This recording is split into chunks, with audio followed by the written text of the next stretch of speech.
ॐ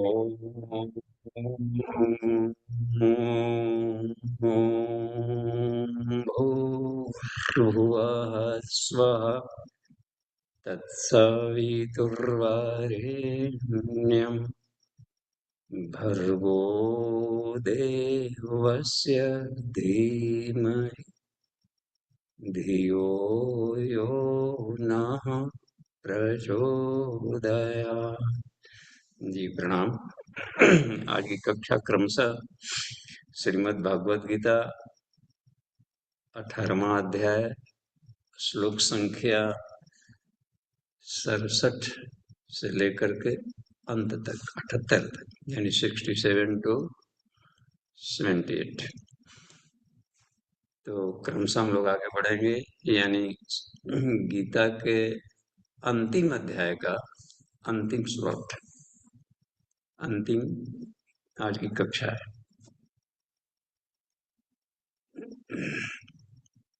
तो इसके लिए पहले हम लोग पद्य शैली में सुन लें, तब उस पर संस्कृत के सूत्रों को हम लोग देखेंगे।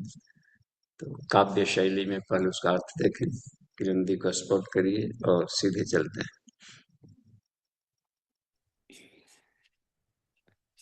जी बाबूजी प्रणाम। ग्रंथि प्रणाम और समापन तक उसको पढ़ें। जी जी बाबूजी, सभी को प्रणाम। श्लोक नंबर 66 to 78। बस मेरी एक शरण आजा, सब धर्म कर्म आश्रय तज कर, सब पापों से कर दूंगा मैं मुक्त, तुझे कुछ शोक न कर। बस मेरी एक शरण आजा, सब धर्म कर्म आश्रय तज कर, सारे पापों से कर दूंगा मैं मुक्त, तुझे कुछ शोक न कर। तेरे हित कहा गया पावन, अति मर्म युक्त यह श्रेयस कर, कहना ना चाहिए इसे कभी, उससे जो भक्तिहीन हो नर। तेरे हित कहा गया पावन, अति मर्म युक्त यह श्रेयस कर, कहना ना चाहिए इसे कभी, उससे जो भक्तिहीन हो नर। जो इस गीता को प्रेम सहित भक्तों में कहे सुनाएगा, वह निश्चय भवसागर तर कर सत्वर मुझको ही पाएगा। जो इस गीता को प्रेम सहित भक्तों में कहे सुनाएगा, वह निश्चय भवसागर तर कर सत्वर मुझको ही पाएगा। उससे बढ़कर है मुझे न प्रिय, प्रिय करता पार्थ और कोई, ऐसा अतिशय प्रिय भक्त व्यक्ति होगा ना धरनी पर भी कोई। उससे बढ़कर है मुझे न प्रिय, प्रिय करता पार्थ और कोई, ऐसा अतिशय प्रिय भक्त व्यक्ति होगा ना धरनी पर भी कोई। जो धर्म युक्त हम दोनों का संवाद पड़ेगा प्रेम सहित, मैं ज्ञान यज्ञ द्वारा उससे पूजित होऊंगा है निश्चित। जो धर्म युक्त हम दोनों का संवाद पड़ेगा प्रेम सहित, मैं ज्ञान यज्ञ द्वारा उससे पूजित होऊंगा है निश्चित। जो दोष दृष्टि से रहित तथा श्रद्धायुत हो यह श्रवण करे, पापों से मुक्त हुआ निश्चय वह शुभ लोकों को प्राप्त करे। जो दोष दृष्टि से रहित तथा श्रद्धायुत हो यह श्रवण करे, पापों से मुक्त हुआ निश्चय वह शुभ लोकों को प्राप्त करे। एकाग्र चित्त से सुनकर के पावन गीता की महिमा यह, वह मोह जनित अज्ञान पार्थ क्या हुआ न नष्ट, अरे सच कहे। एकाग्र चित्त से सुन करके पावन गीता की महिमा यह, वह मोह जनित अज्ञान पार्थ क्या हुआ न नष्ट, अरे सच कहे। हो गया नष्ट सब मोह कृष्ण, पा करके कृपा तब दिए यहाँ, शुद्धि प्राप्त हुई संदेह गया, मैं पालूंगा तब वचन महा। हो गया नष्ट सब मोह कृष्ण, पा करके कृपा तब दिए यहाँ, शुद्धि प्राप्त हुई संदेह गया, मैं पालूंगा तब वचन महा। संजय ने कहा कि हे राजन, अद्भुत रोमांचक सुखद पुण्य, कृष्ण अर्जुन का संवाद सुना, अति दुर्लभ मैं हो गया धन्य। संजय ने कहा कि हे राजन, अद्भुत रोमांचक सुखद पुण्य, कृष्ण अर्जुन का संवाद सुना, अति दुर्लभ मैं हो गया धन्य। पाव्यास कृपा से दिव्य दृष्टि है सुना योग मैंने दुर्लभ, साक्षात कृष्ण योगेश्वर ने अर्जुन के प्रति जो कहा अलभ। पा व्यास कृपा से दिव्य दृष्टि है सुना योग मैंने दुर्लभ, साक्षात कृष्ण योगेश्वर ने अर्जुन के प्रति जो कहा अलभ। सुन कृष्ण अर्जुन संवाद सत्य, अद्भुत पावन शिव अति सुंदर, सुस्मृति कर पुण्य पुण्य होता, अति ही हर्षित मैं हे नरवर। सुन कृष्ण अर्जुन संवाद सत्य, अद्भुत पावन शिव अति सुंदर, सुस्मृति कर पुण्य पुण्य होता, अति ही हर्षित मैं हे नरवर। सुस्मृत कर अद्भुत विश्व रूप, आश्चर्यचकित हो जाता हूँ, मैं बार बार हर्षित होकर अपनी सुध बुध खो जाता हूँ।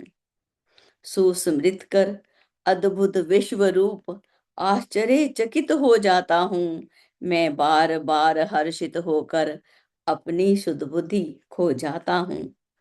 राजन योगेश्वर कृष्ण जहाँ है और धनुर्धर पार्थ जहाँ, ऐसा मेरा मत है निश्चित, श्री विजय भूति ध्रुव नीति वहां। राजन योगेश्वर कृष्ण जहाँ है और धनुर्धर पार्थ जहाँ, ऐसा मेरा मत है निश्चित, श्री विजय भूति ध्रुव नीति वहां।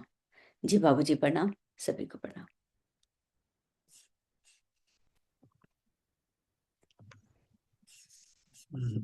जी प्रणाम दी, धन्यवाद। हम लोग इसको अब संस्कृत में जी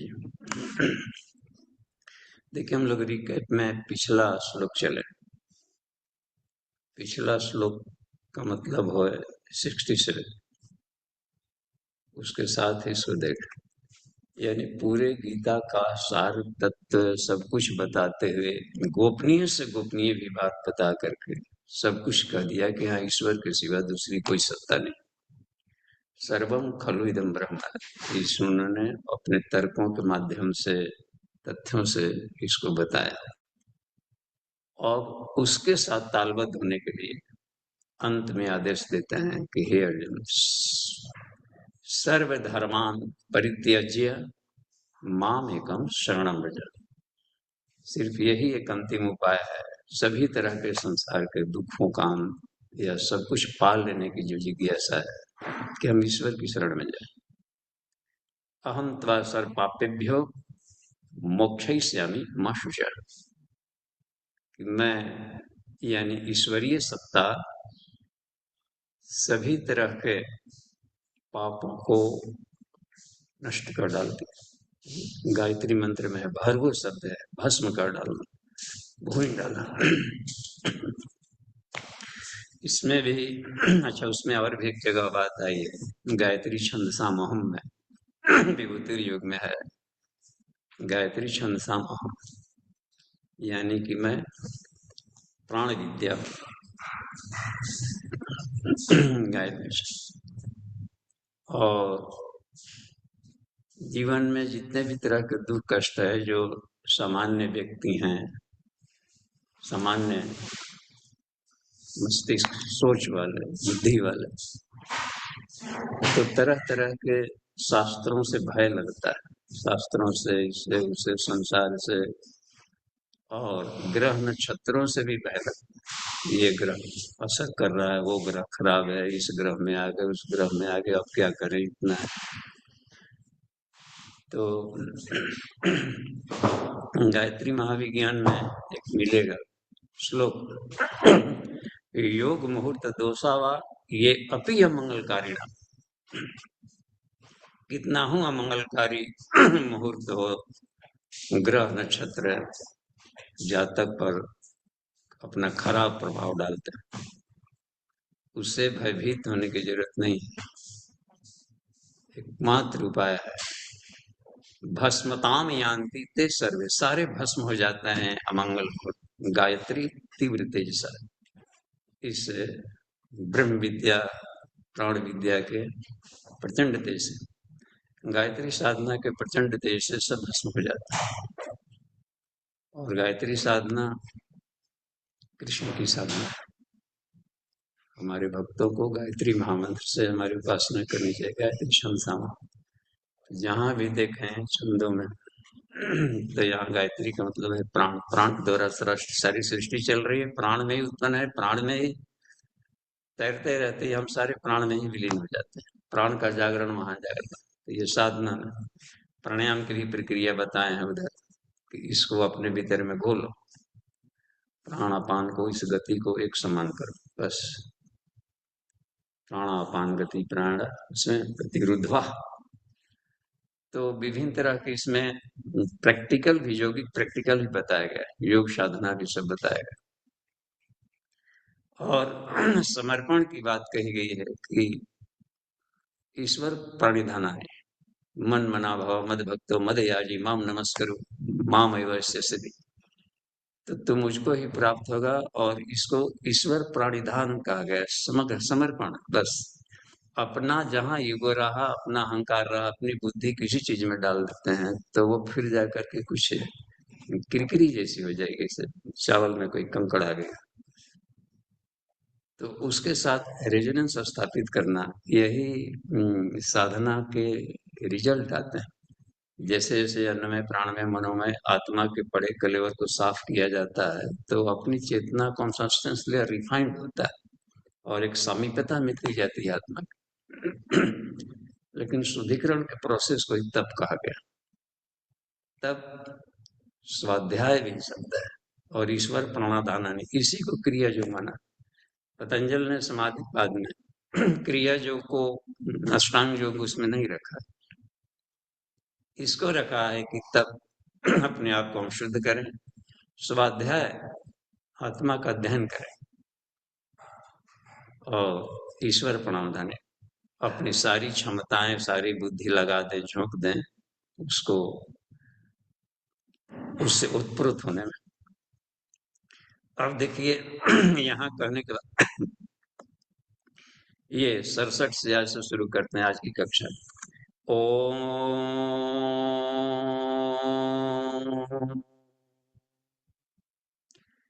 इदं ते न अतपस्काय, मठ से बोलिए साथ, इदं ते न तपस्काय न भक्ताय कदाचन, न भक्ताय कदाचन, न चाश्रुषवे वाच्यं, न चाशुश्रुवे वाचं, न च मां योऽभिश्रूयते, न च मां योऽभिश्रूयति, न च मां योऽभ्यश्रूयते, न च मां अभिश्रूयते।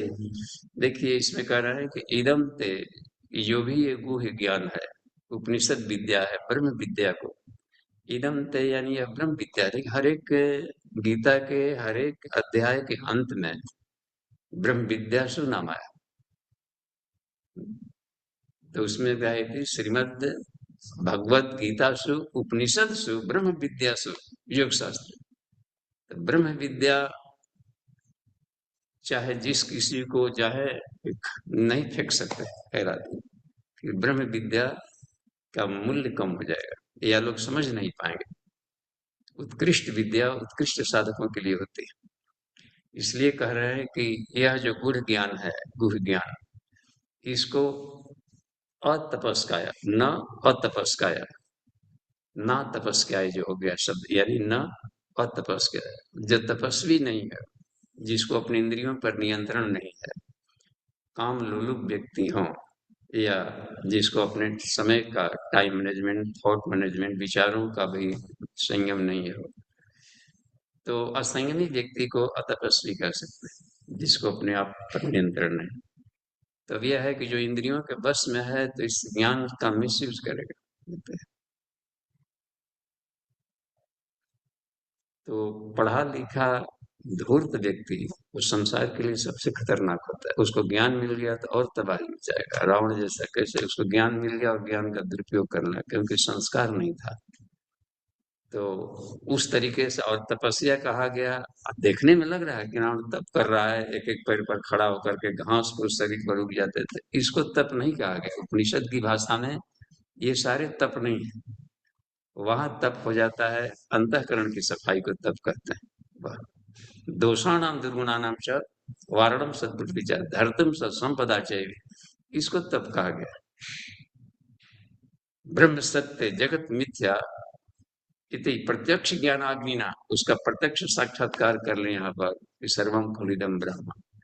अब उसके बाद में ब्रह्मा लोक तक के स्वर की सिद्धि का जो संकल्प का बीज है उसको नष्ट करना तप है। ब्रह्म आशा ब्रह्मादि स्वर आशा सिद्ध संकल्प बीज संताप तपह, यानी कि आसक्ति का त्याग को तप कहा। देखिए चिपकाव है जो संसार के प्रति, इस चिपकाव को, संसार में रमण करने को नहीं, संसार की सेवा करने को, सुंदर बनाने को नहीं कहा है छोड़ने को। ये तो सत्यम शिवम सुंदरम ब्यूटीफुलनेस में आए, लेकिन चिपक गए जहां, तो चिपकना था आत्मा से, चिपक गए क्षणभंगुरता से, तो रोएगा आदमी बस, क्योंकि वो फूटेगा। जब फूटेगा तो चिपकी वस्तु बल पकड़े, चिपकी फूटी तो रोएगा। जिसको हम बचपन से संभाल करके रखे वो छूट गया, फूट गए बेस्ट पर। तो यह रखा गया यहाँ पर। तो उसको कहा कि न अतपस्काय, तो जो ये है, अच्छा, न अभक्ताया, जो भक्त नहीं, ईश्वर परायण व्यक्ति जो नहीं है, तो भी उसका दुरुपयोग करे, उसका शरीर परायण, शरीर में खर्च करेगा, शरीर की सुविधा, साधु महात्मा को, संत उनको यदि धन दे दें, तो शंकराचार्य को मिल गया, मंदाता ने दे दिया, तो देखिए उसको कितना लगा दिया, संस्कृति के उत्थान में लगा दिया। ऐसे आदमी को दे देंगे धन तो वहां पर अय्याशी में दुरुपयोग। कहा गया है कि मद्यपान, उसमें कहा गया ये धूम्रपान रतम विप्रम दानम कुर्वन्ति ये नरा दातारो नरको यान्ति, भले उसका ऐसा देने वाला भी नरक में जाएगा, लेने वाला भी नरक में जाएगा। तो ये कहा गया है कि जो ईश्वर परायण नहीं व्यक्ति है, तो उसको, तो धरती पर श्री समृद्धि जो कहा गया है, श्री प्रतिष्ठा और आयतन, गायत्री महाविज्ञान में कि श्री प्रतिष्ठा और आयतन यह सिर्फ चारित्रिक प्रखरता के धनी व्यक्तियों के लिए, बस अन्यों के हाथ में जाएगा तो वह दुरुपयोग करेगा, तबाही में जाएगा। इसलिए कहा गया है कि इसको अभक्तों में नहीं दे, कभी भी नहीं, कदाचना, माने किसी भी कीमत पर, किसी भी लुभावने में आकर उसको न दे। ये ज्ञान का भी, तो उनको उनके ढंग का ज्ञान दे।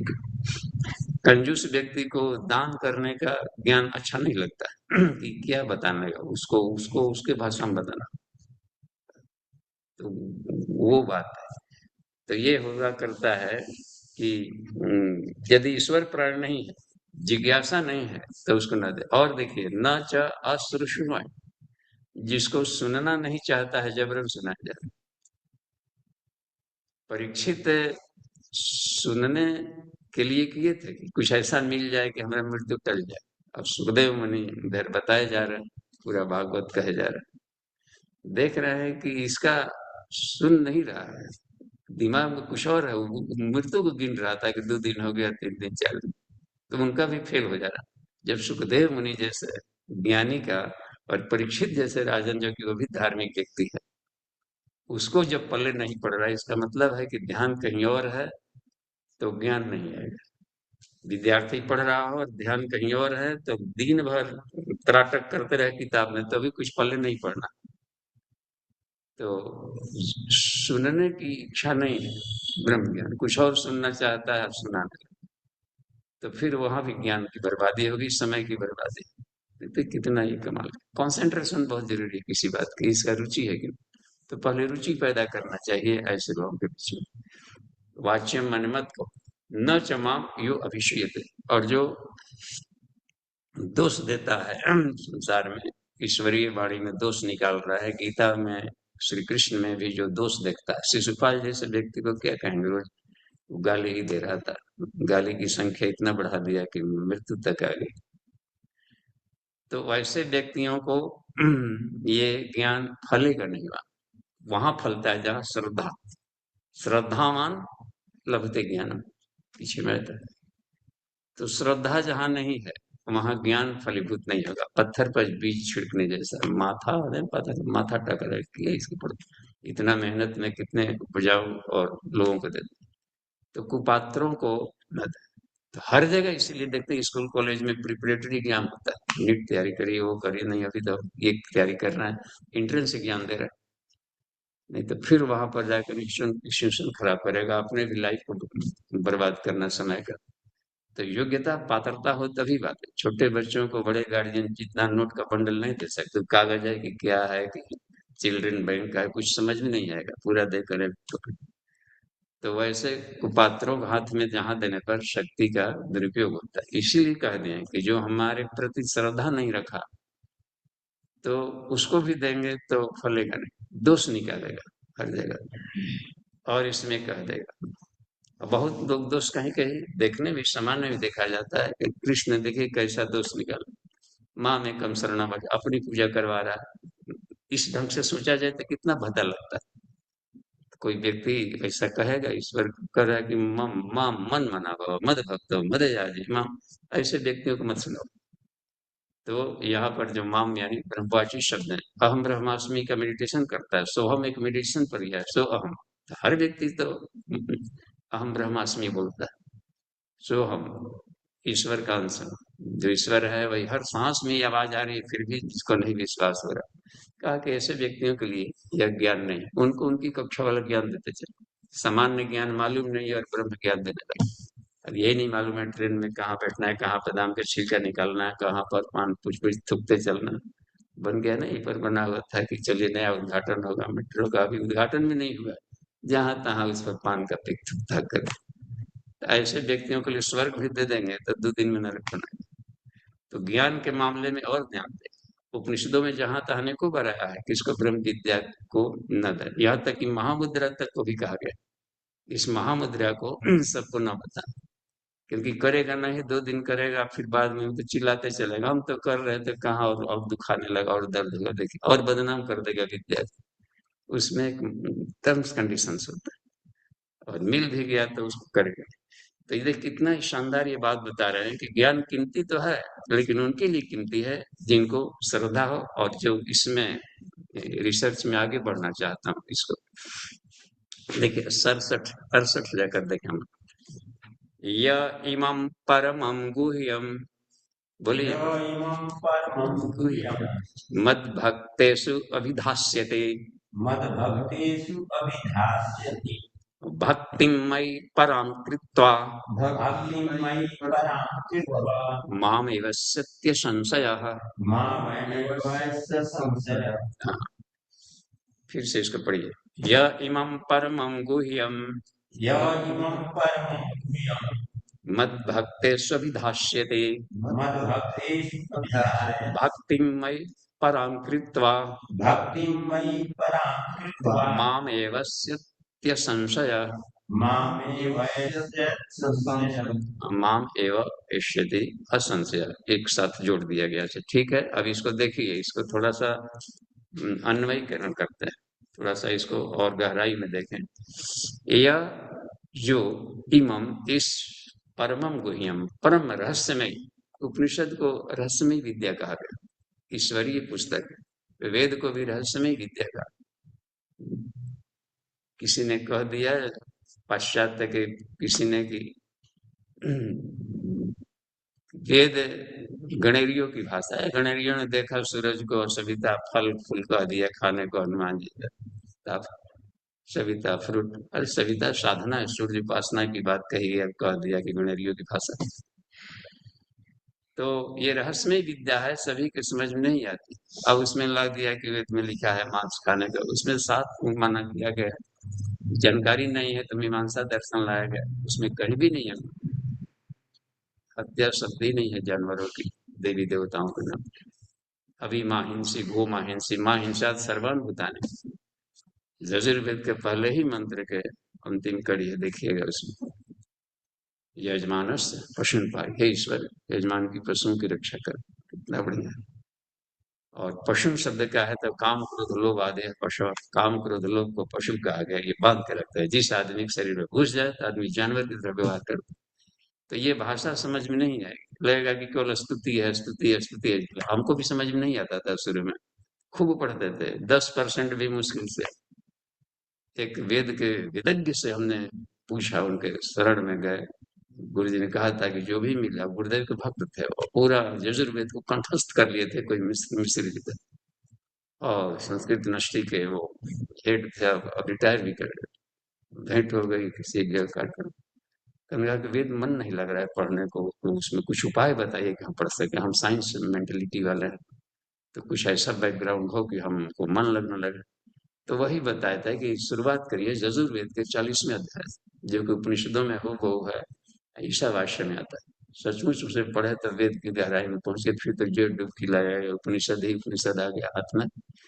तो ये कि उनके पास रहता है तकनीक, जो गुरु होते हैं, जो पार किए रहते हैं, वो आपको बताएंगे कि इसको सरल क्या उपाय है जाने का। तो यही इसमें जो बात कह गई है कि ये इस परम गुह्य, जो गुह्य है, रश्मि विद्या है, मद भक्त मेरे भक्तों में, यानी कि जो जिज्ञासु है, जो सचमुच में अध्ययन करना चाहते हैं। पंचकोशी साधना भी सबको नहीं अच्छा लगेगा, जो चाहते हैं सचमुच में कि नहीं हमको अपने जीवन को संवारना है, अपने लोगों को हटाना है, अपने प्राण पर नियंत्रण रखना ही रखना, अपने मन पर नियंत्रण रखना है, अपनी भावनाओं पर नियंत्रण रखना है, और हर हाल मस्त रहना है हमें। तो वो जिज्ञासा है, तड़प है, तड़प। एक आते हैं ना कहीं छोटी कथानक में कि विवेकानंद से पूछा कि ईश्वर किस परिस्थिति में मिलता है, तो चल नदी किनारे बताएंगे, डुबाया, फिर निकला, डुबा दे, अंत में ये फड़फड़ाहट है, हाँ ऐसे ही मिलता है। एक तो अथा तो ब्रह्म जिज्ञासा शब्द बड़ा है, जब संसारिक थपेड़ों से आदमी पस्त हो जाता है, अभी और बाकी है, जहां संसार में अभी रुचि है, इसका मतलब है कि अभी पूरी तरह से फ्रस्ट्रेशन नहीं आया। जब लहूलुहान हो जाता है संसारिक थप्पड़ों से, व्यक्ति अभ्राम से जब गिरता है कि इसके बाद क्या सकता है, वो वही वो बिंदु होता है, उसी को कहते हैं कि धर्म से ग्लानि होता है ना। वहां पर जो गिर जाता है, विषाद की चरम सीमा, विषाद ही योग है, कारण बना है कृष्ण के ज्ञान का, देखते हैं विषाद जो टूट करके गिर गया एकदम, तब वहां पर एक आती है। तो ग्लानि जब हो जाती है, तब जाकर के उसको उत्थान करने के लिए ईश्वर बैलेंस करता है प्रकृति में।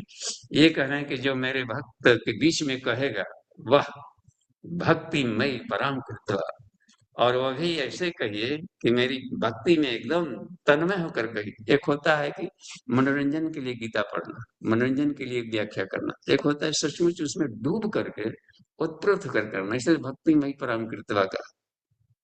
देखिए कुंडलिनी जागरण के भी इस प्रोसेस में हम लोग देखते हैं कि बार बार इसमें गुरुदेव लिख रहे हैं कि पहले आज्ञा चक्र में मन को तपा ले, तब जाएंगे तो काम बनेगा।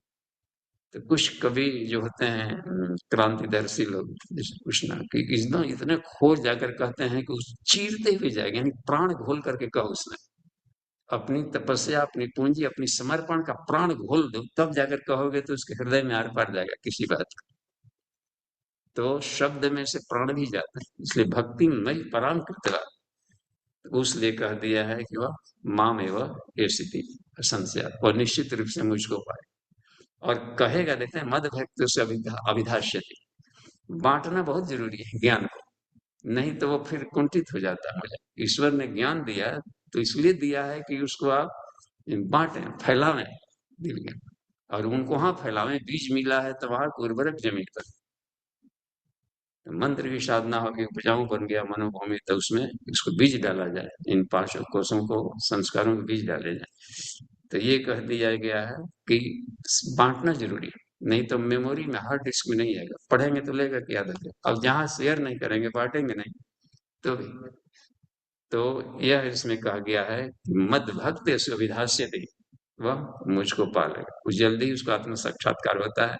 ज्ञान को अपने प्रियजनों के बीच में उसको बांटना चाहिए। अगला देखिए तो 69, न च तस्मान् मनुष्येषु, बोलिए, न च तस्मान् मनुष्येषु कश्चिन् मे प्रिय कृतमा, कश्चिन्मे कृतमः भविता न च मे तस्मात् भविता न च मे तस्मात् अन्यः प्रियतरो भुवि। अन्यः प्रियतरो भुवि। और भी देखिए कितनी इसमें अच्छी बात बता रहा है कि न च तस्मात्, मनुष्यों में भी उससे प्रिय कार्य करने वाला मेरा कोई नहीं। वाह, ये सबसे बड़ा क्रिया है। धन बांटेंगे तो क्या सुविधा केवल बढ़ेगी, उसका चारित्रिक विकास नहीं होगा। वो वो देते देते मर रहा है, वो लेते लेते मर रहा है। आत्मिक विकास किसी का नहीं हो। लग रहा है ना कि सबसे बड़ा दान विद्या दान है। तो विद्या दान को कह रहा है कि ये सारा में से प्रिय कार्य है, क्योंकि इससे पतनोद्धारकम है। आदमी के जीवन पतन की तरफ जा रहा है, वो सीधे ऊपर जाएगा। तो पतनोद्धारकम श्रेष्ठम, सुविधाएं भी दी जा सकती है, समाज में बढ़ा सकते हैं समाज। साधना नाम पदार्थ, साधन सुविधाएं बांट दिए कहीं पर, ये ठीक है, बांट दिया, सेवा कर दी, और पीड़ितों को भी कुछ सेवा करते हैं, तो शारीरिक स्वास्थ्य तो लाभ मिला। निश्चित रूप से वो असंगमी जीवन जी जाता है आदमी, तो इसलिए रोग दुख आया, तो उसका जीवन शैली नहीं बदला। जीवन शैली बदलने वाला यदि ज्ञान दिया जा रहा है पर, तो कहा कि पतनुधारकम सृष्टि, मेरे प्रिय कार्य विद्या। भविता न च मे तस्मात्, कहा कि आगे भी नहीं होगा ऐसा। प्रियतर भूवि, धरती पर सबसे बड़ा कार्य, इसलिए जो कहा गया है ये ज्ञान, आत्मज्ञान विद्या, आत्मविद्या, इसको इसका कीमत नहीं होता है। कोई कहे कि क्या गुरु के ज्ञान का कीमत है, संसार की सारी वस्तु, सारा धन एक लाइन के ज्ञान भी पलड़े पर नहीं दे सकता। ये दिव्य ज्ञान, ये कीमत नहीं होता है इसका। संसारिक ज्ञानों का कीमत दे सकते हैं और उसको पढ़ सकते हैं, चारित्रिक प्रखरता नहीं तो भी गए स्कूल की शिक्षा ले लीजिए, अपना पेट भरने का उपाय करिए। कि आत्मज्ञान ऐसी चीज है जिसको कि पैसे से खरीदा नहीं जा सकता, उसको कीमत ही नहीं है उसका कोई। इसलिए सारी निःशुल्क सेवाएं होती है, क्योंकि वो गुरु को दे ही नहीं सकते ना, उसका फीस हो ही नहीं सकता। सारा संसार के भी संपदा उसके लिए एक सरसों से भी कम है, बैलेंस नहीं कर सकता आत्मज्ञान के। कबीरदास ने कहा कि शीश दिए जो गुरु में, वाह, सारा ही समर्पण है चरणों में। आम्रपाली देखे सारा जीवन की कमाई को डाल दिया उसमें करके, मानधाता है, हमने अपनी सारी संपदा दे दी उनके लिए, शंकराचार्य को कर, कि वो बच गया संस्कृति इधर। तो यह कहा गया है कि इससे प्रियतर का और उससे प्रिय भक्त मेरा धरती पर कोई नहीं। इसलिए हमें जीवन को आत्मा मार्ग, ज्ञातव्य, ध्यातव्य, श्रोतव्य, मंतव्य इनको याज्ञवल्क्य ऋषि जब मैत्रेयी को इनको धन देकर जाने लगे थे कि तुम लोग धन हमारा सब ले लो, हमको थोड़ा सा अब आत्मानुसंधान की गहराई में जाए। हालांकि ब्रह्म ज्ञानी फिर भी और उत्प्रोत, क्योंकि थोड़ा सा भी समय है तो इधर लग रहा था। अब जीवन के अंतिम क्षणों में हम चाहते हैं कि एकदम बिल्कुल ही उसमें पक गए, उस अन्य विषय हम न रखें, सर्वधर्मान परित्यज्य। तो कहा कि जिस मतलब है कि इससे कीमती चीज आप जा रहे हैं। कात्यायनी को तो लगा कि चलिए ठीक है, वो अपनी रुचि के अनुसार प्रसन्न हुई। मैत्री को अच्छा नहीं लगा कि हम भी इस विद्या में सीखें। तो कौन सी चीज है, कहा कि हे मैत्री, आत्मा वारे ज्ञातव्य, आत्मा वारे तत्व। इसलिए पूछे गुरुदेव ने सबसे पहली बार सारा सिद्धियां मिल गई, कर लिया भी कर लिए सारा, कलम लेकर बैठे कि लिखें क्या। तो पहला किताब जो लिखे हैं, व्हाट एम आई, मैं क्या हूँ। इसका अंग्रेजी में भी आ गया, व्हाट एम आई किताब, मैं क्या हूँ। और अंतिम भी यही, युग निर्माण संकल्प का भी पहला वाला लाइन ही अंतिम लाइन, ईश्वर को सर्वव्यापी मानकर उसके अनुशासन को स्वीकार करने, माँ में कम शरणम जाए। तो ये है इसमें करने का कि आत्मा ही जानने योग्य है, आत्मा वारी ज्ञातव्य ध्यातव्य सत्तव्य। तो सारा जीवन पेट भरने की व्यवस्था यदि हो गई तो समझिए कि अब सारा जीवन झोंक देना चाहिए इसमें। तो वो यहाँ पर यह इसी को गुप्त बात कह दी है करने के, और उससे बढ़ करके यह करना। अच्छा, और भी एक आता है द्वितीय में, अध्यात्म विद्या विज्ञान। पढ़ाई पढ़ना कोई एक विषय गुरु जी बताए जिसको पढ़े तो सब मिल जाए, वो कौन सा होगा। तो चयन में अध्यात्म विद्या विज्ञान, समस्याएं अनेक समाधान एक, अध्यात्म। तो ये मिल गया तो सारा अध्यात्म में सब आ जाता है। सर्व विद्या भी आता है इसमें, देखते हैं विद्यारंभ संस्कार में आता है, उसमें सर्व विद्या तथा आत्मविज्ञान, तत्व विज्ञान, उतना था ब्रह्म विद्या और सर्व विद्या तथा चारों मिला करके विद्या में आ गया। तो अध्यात्म अंतर्गत में सारी विद्याएं समेटित है, तो एक उसको पढ़ ले तो सब मिलता है। आगे देखिए 17वां देखें 70 इसमें क्या लिख रहे हैं। अध्यस्यते च य इमं अध्यस्यते च य इमं धर्म्यं संवादं मावयो। धर्म्यं संवादमावयोः।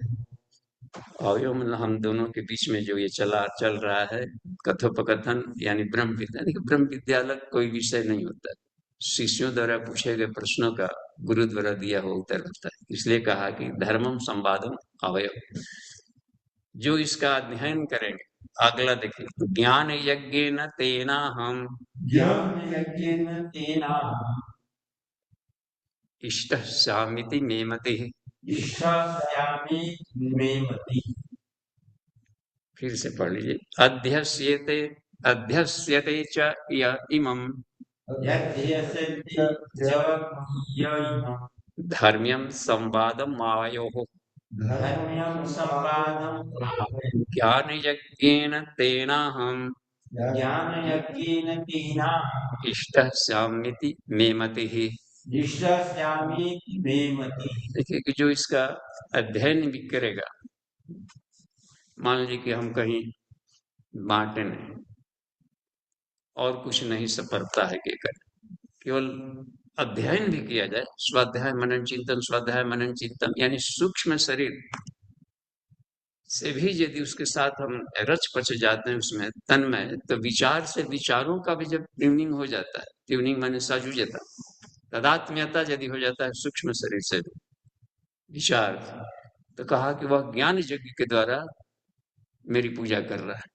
वह होता है ना ज्ञान योग, कर्म योग, तो ज्ञान योग उसके द्वारा उसको मुझको पालेगा, तो वह मेरी पूजा कर रहा है, या ऐसा मेरा मन है कि वह मेरी ही पूजा कर रहा है और ज्ञान के द्वारा, जिसमें शंकराचार्य अग्रणी है।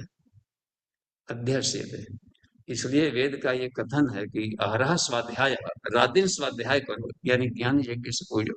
और इसी को असली कहा है। अर्जुन, जो मुझको तत्व से जानता है वही सही जानता है।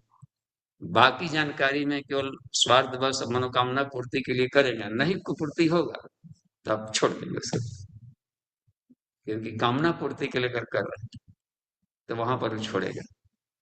और यहाँ पर जाकर देखिए, और वो ज्ञान यज्ञ के लिए जो कर रहा है मुझे, तो उस मुझे द्वारा ज्ञान यज्ञ के द्वारा मैं उसके द्वारा पूजित होता हूँ, ऐसा मेरा मत है। उसमें तेना हम इष्ट श्याम में मति, तो तत्व से यदि जानकर करेगा, छोड़ेगा कुछ भी, नशा छोड़ना हो या काम ऊर्जा पर नियंत्रण, देखिए किसी भी कारणों से आप नियंत्रण नहीं कर सकते, इतना शक्तिशाली है सेक्स एनर्जी कि सारे ताला चाबी लगा दें, सारे उसमें कर दें संसार के उपाय, वो कंट्रोल भी नहीं आता। साकाम्यत कुंडलिनी शक्ति है, वो सबसे शक्ति ताकतवर प्रकाश की वेलोसिटी से भी अधिक उसका है ऊर्जा। और वही तत्व ज्ञान के द्वारा बिल्कुल नियंत्रण में है। और ज्ञान के द्वारा यदि मेंटली समझ लिया गया इस सारे स्वरूप को, तो फिर लगता है कि कितना आसान है काम ऊर्जा का ज्ञान बीज में उन्नयन, ट्रांसफॉर्मेशन बहुत ही है, और अखंड आनंद की प्राप्ति में बदल जाएगा, करियर निर्माण में, ज्ञान में, और पूरे कोषों को जागरण में चमका देगा भाई।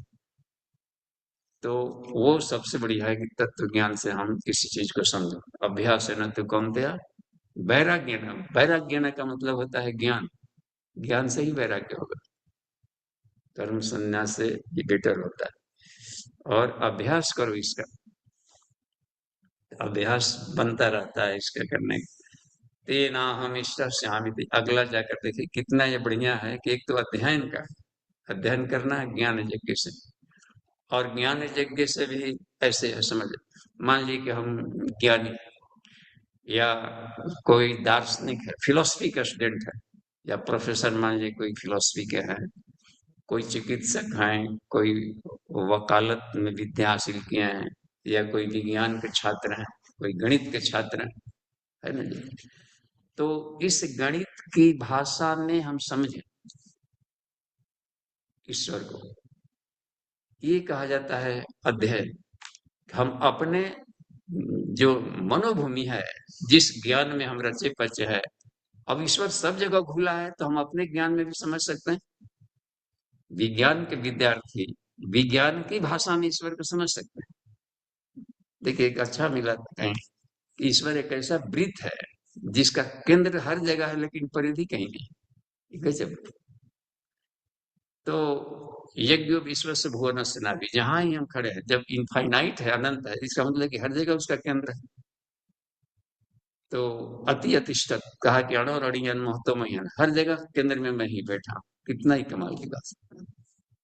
हाईएस्ट कॉमन फैक्टर अपनी भाषा में हम समझे और अपनी भाषा में पढ़ाने, ये इसको कहा जाता है ज्ञान यज्ञ से पूजा कर, मैं ही पूजित हो जाऊंगा। तो अपनी फिलोसफी के आदमी फिलोसफी के माध्यम से समझे और फिलोसफी के माध्यम से उसको बताएं। तो कहा है कि ईश्वर एक है लेकिन पाने के अनेक रास्ते हैं। तो अनेक रास्ता यानी सब्जेक्ट्स, न कि इस ये मजहब वो मत से ये उतना मायने नहीं रखता। सब तो एक ही हो गया कि धर्म के माध्यम से समझा। लेकिन ये होता है कि हम विज्ञान के माध्यम से, राजनीति के माध्यम से, दर्शन के माध्यम से, काव्य शैली में सीख सकते हैं।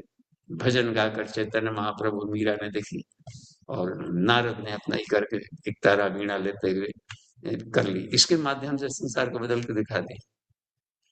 तो ये ज्ञान यज्ञ ना मतलब होता है कि उसको समर्पित करो, मन मना भाव है ना जी। अब मन मना भाव, अपने मन का इसमें उसको कर दो, मत भक्त। तुम अपने सारी पढ़ाई लिखाई को इसमें झोंक दो, इसको समझने में समझाना है। तो कम से कम उस फैकल्टी वालों को तो समझा देगा, गणित के विद्यार्थी को गणित का प्रोफेसर समझा दे। इसलिए पहले जितने प्रोफेसर होते थे चयन करने वाले गुरुकुलों में, उसमें श्रोत्रियम और ब्रह्मनिष्ठम एक कॉमन फैक्टर होता था बहाली समय में, कि सभी वेदों का ज्ञाता हो। अपने विषय में तो रहे लेकिन कंपलसरी ये होना, ये मैंडेटरी था कि उपनिषद आता है कि नहीं, ब्रह्म विद्या है कि नहीं, और चारित्रिक प्रखरता है कि नहीं, अपने में प्रयोग परीक्षित किया है कि नहीं इस ज्ञान। और साधक विद्यार्थी होते समित पड़े, हाँ, समर्पण उस भाव से जाया है कि ताकि उस ज्ञान को ले सके श्रद्धावान बन करके। तो फलीभूत होते थे दोनों बात। यहाँ पर ये देखिए श्रद्धावान शब्द यहाँ पर आया है, देखिए आगे नहीं खतरमा में, श्रद्धावान अनुसूयश्च श्रद्धावानसूयश्च शृणुयादपि यो नरः श्रीयुगायाध्ययति नरः सोऽपि मुक्तः शुभान् लोकान् सोऽपि मुक्तः शुभान् लोकान् प्राप्नुयात् पुण्यकर्मणाम्। प्राप्नुयात् पुण्यकर्मणाम्। कहा कि श्रद्धावान अनविशेष्य, जो दोष दृष्टि नहीं रखता ऐसा, और श्रद्धावान साधक। तो वो सुन करके भी, मान लें कि पढ़ा लिखा नहीं, अनेकों मिले ना, अर्जुन देव देखिए वो गुरु बन गए सबकों के, बर्तन मांजने का काम, वो बेचारे मारते हैं, गुरु जी ज्ञान देते थे तो सुनते भी रहते। एक और इसमें बहुत अच्छा है इनका, सुन सुन करके ये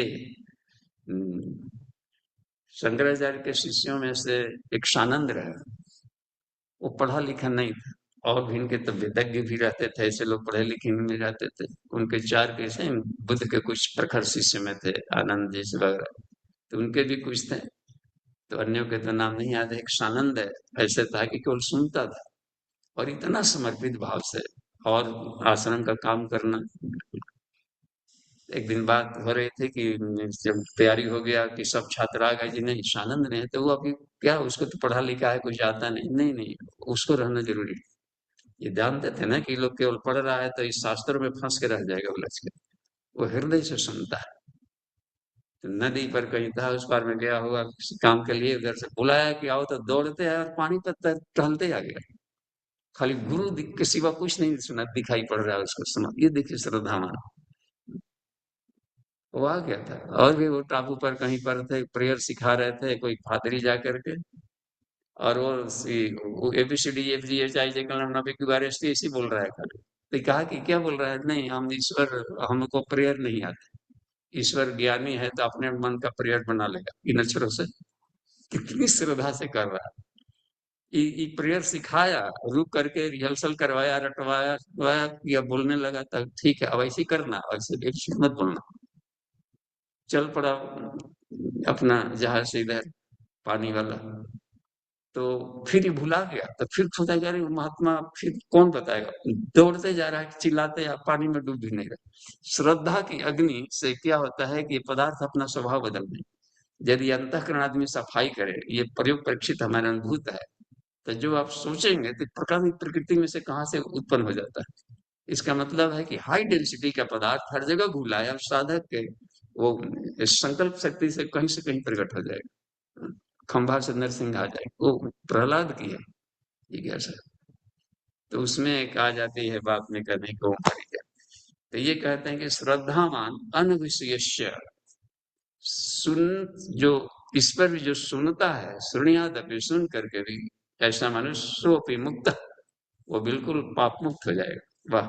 और शुभान लोकान प्राप्त पुण्य कर्म, पुण्य कर्म करने वाले जहां जाते हैं, साध्या शांति, इसमें है ना, ओम यज्ञ न यज्ञ मय जनता देवा स्थानी धर्माणी प्रथमानि आसन, जो प्रथम पंक्ति में पहुंच गए हैं ऐसे धर्मधारकों ऋषियों, इसको साध्य कहते हैं। गमा स्टेट्स में रह करके आगे जो बढ़कर जहाँ पहुंचे अद्भुत रस में, वहां पर ये पहुंच जाएगा, सुभान लोकान कहलाता है, उच्च लोगों को प्राप्त कर लेगा। उच्चान लोकास्य गच्छन्ति सदगति प्राप्ति मंत्री च, ये इतना है।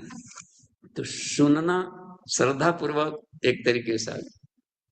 तो 4 उपाय बताए हैं प्रज्ञोपनिषद में। एकांतम चिंतनम चापी मननम प्रथमस्तथा, मनन चिंतन ये हो गया अंतरंग, दिखाई जो नहीं पड़ रहा ये जो, और बाहर दिखाई पड़ने का स्वाध्याय अच्छा सत्संग, दो बाहर होता है, तो पढ़ते लिखते भी दिखाई पड़ रहा, जो पढ़ा लिखा है नहीं उसके लिए क्या है, उसके लिए सत्संग रह गए बस। सत्संग ने न जाने कितनों का। और भी आता है, अमर कथा सुना रहे थे, सुन करके वैष्णव पायन से देखे अमर बन गए, सुन करके अमर कथा को सुने तो उसी वृक्ष पर कार्य भर रहे थे, वैष्णव पायन से सुख कया में थे, स्थापित है किसी तरह के सुख कया में थे, और इधर सुना रहे थे। क्या सुना रहे थे? गायत्री की पंचकोशी विद्या, गायत्री मंजरी पढ़ रहे थे। यहाँ पर अमर अमर विद्या है, एक धातु है ना, महादेव हम सुना रहे थे इसमें करने का, तो उस सारी चीजों को बता रहे थे। अमर विद्या को सुन लिया कि कैसे कैसे चक्र है, कौन कौन सी ये साधनाएं करके रहता है, और देखिए अब पा लिया मेडिटेशन, आत्म साक्षात्कार, अखंड आनंद की प्राप्ति कर लिए थे। तो ये है कमाल की बात। तो ये श्रवण इसी को कहते हैं, श्रवण। आगे चलकर देखें 72वां आज का अंतिम, आज का इसका अंतिम क्या बोलते हैं कि इसका ये वाला, यानी कि वो अपने प्रवचन का वो अंतिम बात कर रहे हैं, जो कथोपकथन है उनका, उनका ये अंतिम वाला इसमें बात है। पूछ रहे हैं अंत में, कच्चिद् श्रुतम पार्थ त्वय एकाग्रेण चेतसा कच्चिदज्ञान सम्मोहः प्रनष्टस्ते धनंजय। देखिए अंत में जैसे कोई भी स्पीच आपने या क्लास ले रहे हो शिक्षक, तो अंत में ये काम अवश्य करना चाहिए कि जो भी हमने पढ़ाया समझ में आया बच्चों, ताकि कहीं भी ना हो तो क्लास में ही दोबारा रिपीट करके बता दे। होता है ना हम लोग कि पूछे कि नहीं प्रश्नोत्तरी, तो हर जगह होता है, इसको हर शिक्षक इस प्रयोग करता है कक्षा में। समझ गए बच्चों जी? नहीं तो फिर दूसरे तरीका समझाएगा, तब तक जब तक समझ लें, उसकी ड्यूटी है समझाना। इसलिए पूछ रहे हैं अंत में भी कि कुछ हम, ताकि और हमें अंत में सारे कथोपकथन के बाद यह अध्याय साथ में लेके चलनी चाहिए अपने प्रैक्टिकल में। कहीं भी आकर समझ गए, देखते कहीं बाहर भी जाने पर हमने कहा समझ गए क्या करना, तो ये पूछ रहे हैं कि जो भी हमने कहा है कच्चित् एतद् श्रुतम पार्थ त्वयि एकाग्रेण चित्तसा, एकाग्र मन से आपने इसको सुना कि नहीं, एकाग्र चित्त से। और आपका जो जिस उद्देश्य से के लिए कहा गया है अज्ञानता को नष्ट करने के, वहां पर मोहबद्ध अवस्था में ये विषाद की स्थिति थी कि मैं युद्ध नहीं करूंगा, वो कॉन्सेप्ट। और ये जो बार बार कह रहा है तो अपने ड्यूटीफुलनेस में उतरो, युद्धस्य, तो वो अज्ञानता नष्ट हुआ कि नहीं हुआ ये बता। तो फिर आखिर क्यों अब माथा खपाने का एक बात होती है इसमें। कहा कि वह अज्ञान जो ग्रसित जो मोह था तुम्हारा वो नष्ट हुआ कि नहीं। हे धनंजय, धनंजय भी एक प्राण है, देखते हैं यहाँ पर विशुद्धि चक्र वाला, यहाँ ज्ञान धनंजय दोनों है। देवदत्त भी उसी वही बजाता था, यहाँ वाला है देवदत्त उदान और देवदत्त, यहाँ पर है ज्ञान और धनंजय। तो ज्ञान को श्री कृष्ण कहा जाता है, धनंजय को अर्जुन कहा जाता है। तो मस्तिष्क में भी देखते हैं दोनों तर्क चलता है भीतर में, एक स्वार्थ का सोचता है और एक ईश्वरीय बात कहता है, परमार्थ का। दो जैसे लगता है कि वक्त बहस कर रहे हैं भीतर में। तो बुद्धि में दोनों पार्ट आते हैं, सांसारिक चिंतन देगा तो एक आत्मिक देगा, उसमें से जिसका पल्ला भारी पर उधर घटता है। तो उसमें रह गया है, वही समझा रहा है यहाँ पर। पिनियल पिट्यूटरी उसी को सुपर कॉन्शियस कह दिया जाता है, कॉन्शियस वाला करता है। उसमें जो अज्ञानता का समूह परत है वही अचेतन मन है बीच वाला। तो वो उसमें दिक्कत है, उसी को नष्ट करने के लिए सारे ज्ञान दिया गया था कि वो वाला जो मोह वाला परत था वो हटा कि नहीं हटा।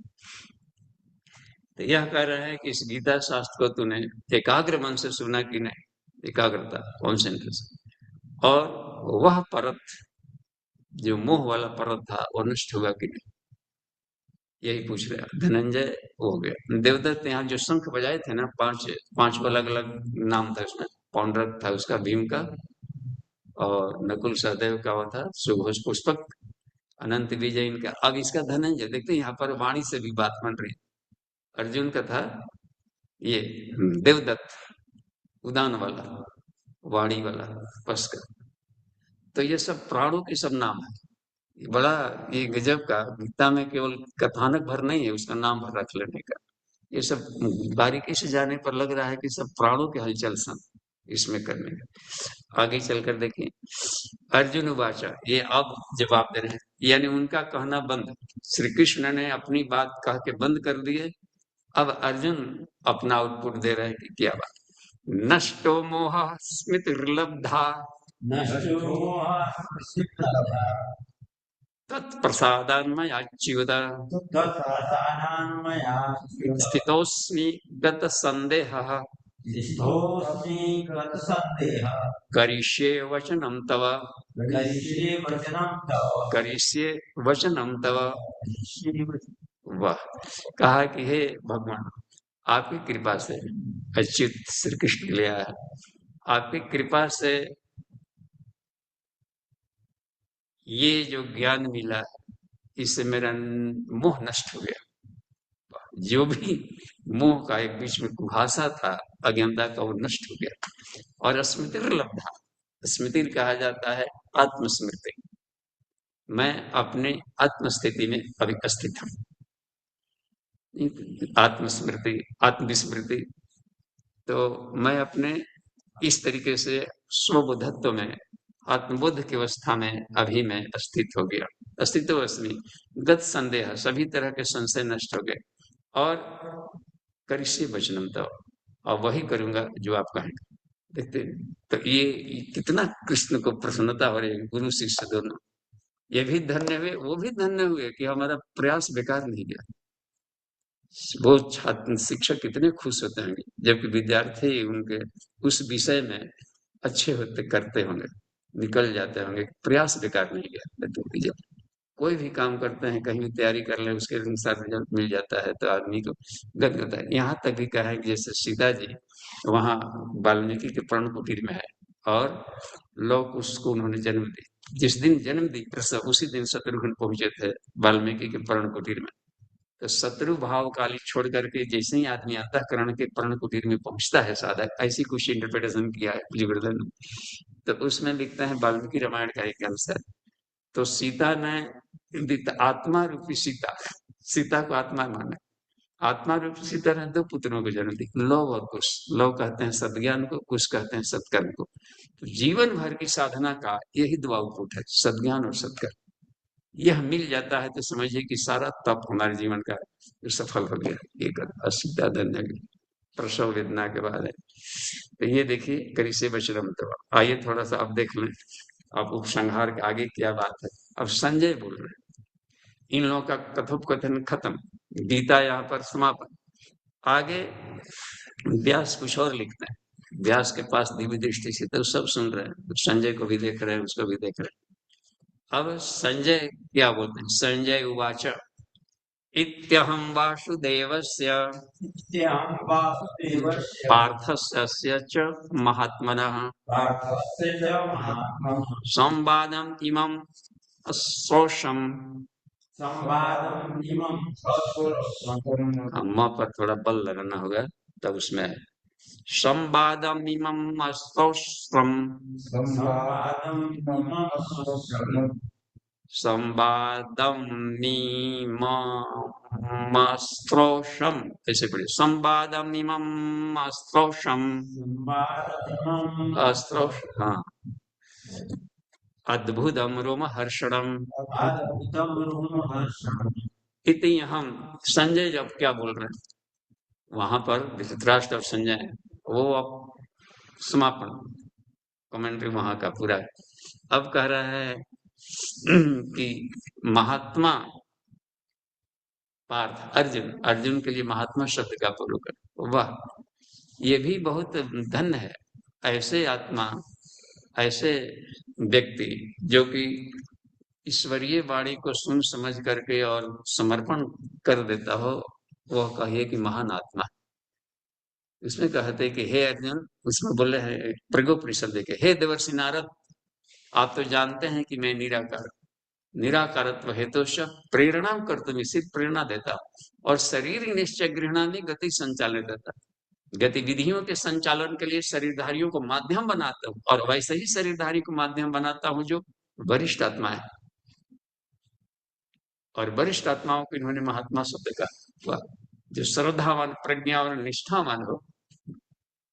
हनुमान जी को देखिए, वहां पर महात्मा शब्द है हनुमान जी के, महात्मा हनुमान समर्पण राम काज किए बिना मोहे काले, करिसे वचनम तवा, करिसे वचनम तवा, राम पे श्रद्धावान था हृदय में देखिए राम को बिठाया। प्रज्ञावान ज्ञानी नाम अर्गण्य बीच में आइए, ज्ञान से बुद्धत्व को पा लिया, इसको यहाँ भी महात्मा शब्द का प्रयोग करें। तो ये करते हैं संवादम इमम औस्त्रसम अद्भुतम, जो मैंने इस अद्भुत संवाद को श्री कृष्ण और अर्जुन के बीच में, महात्मा अर्जुन के बीच में और वासुदेव के बीच में जो संवाद हुआ, इस अद्भुत रोमहर्षणम, रोमहर्षक, स्मरण मात्र से जिसे कि रोम वाइब्रेट हो जाए, कंपन, रोमहर्षक। किसी किसी बात ऐसी होती है कि लगता है भीतर से गनगनाहट आ गई, तन्मय होकर के यदि कुछ सुना था तो इधर संजय तो देखिए इतना तन्मय और लीन होकर के सारा आश्चर्य सुन। संजय भी बहुत बड़ा ये थे, साधक थे, समर्पित, और व्यास के शिष्यों में से श्रेष्ठ शिष्य थे। अपने प्रिय शिष्यों को भी देखिए उनकी कृपा से पा लिए थे वो, इस दिव्य दृष्टि को देखने का। तो यही कहने के सौश्रुषम, और सुना है न कि सिर्फ देखा है, वहां सब देखने की बात बनती है। इसका मतलब है कि उसको चक्षु भी दिया है, इसको कहते हैं दूरदर्शन, कहते हैं अतीन्द्रिय क्षमता, दूरदृष्टि, दूरदर्शन, और दूरश्रवण भी दिया है, सुना भी है पूरा का पूरा। तो ये बहुत ही काम की बात है, अतीन्द्रिय क्षमता में दोनों उसको मिला है कि हमने सुना, रोमहर्षक अद्भुत। यहाँ पर जाकर दिव्य श्रवण की बात थोड़े समय के लिए एक कार्यक्रम दिया था योग ऋषि ने, उनकी आवाजें सुनाई पड़ती थी, प्रत्यक्ष बोलने वाले। तो जहां जिसकी जरूरत है वहां पर उस साधक को उस तरह का ईश्वरीय कृपा जिससे काम लेना है वो करा लेता है। नहीं कोई कहीं यहाँ पर बैठे हैं, कोई आपके यहाँ लगता है कि कोई हमको ऐसा कहीं कहा, अनेकों व्यक्ति मिल जाते हैं, लगता है कि हमारे दिमाग में कोई ऐसा बोल रहा है, और कहीं न कहीं पर उसके कोई घटना घटती, कहा कि वहां पर उसके पुत्र की ऐसी आवाज आई कोई, और सचमुच में वहां पर कोई घटी रही दूर की सुन। तो वो ऐसा कुछ है मस्तिष्क में समर्पण चेतना, ईश्वरीय कनेक्शन किया जाता है, उसको कहेंगे ईश्वरीय कृपा। और इसमें आया है कि इन्होंने हमने सुना है। अगला देखिए, व्यास ऋषि को यहाँ पर कितना पूज्य कर रहे हैं। व्यास प्रसादात श्रुतवान, श्रुतवान यहाँ तक है, श्रुतवान, व्यास प्रसादात श्रुतवान व्यास प्रसादात् श्रुतवान् एतद् गुह्यम अहम परम। एतद् गुह्यम् अहं परम्। हाँ, एक ही लाइन में लंबा हो गया ना, इसलिए पढ़ने में इस बार तो श्रुतवंत एक साथ पढ़े। व्यास प्रसादात् श्रुतवान, व्यास प्रसादान् श्रुतवान् व्यास प्रसादात् श्रुतवान, व्यास प्रसादात् श्रुतवान् व्यास व्यास प्रसादात् श्रुतवान व्यास प्रसादात् श्रुतवान् एतद् गुह्यम अहम परम। एतद् गुह्यम् अहं परम्। योगम योगेश्वरात् कृष्णात् योगं योगेश्वरात् कृष्णात् साक्षात् कथयतः स्वयं, साक्षात् कथयतः स्वयं साक्षात् कथयतः स्वयं। साक्षात् कथयतः स्वयं। क्या कह रहे हैं कि हाँ, व्यास, भगवान व्यास के कृपा से जो हमें यह दिव्य श्रोत्र और दिव्य दृष्टि मिली है, इसके चलते मैंने खुद उस योग को जो योगेश्वर श्री कृष्ण के मुंह से साक्षात्कार कही गई हो, उसको हमने साक्षात्कार सुना।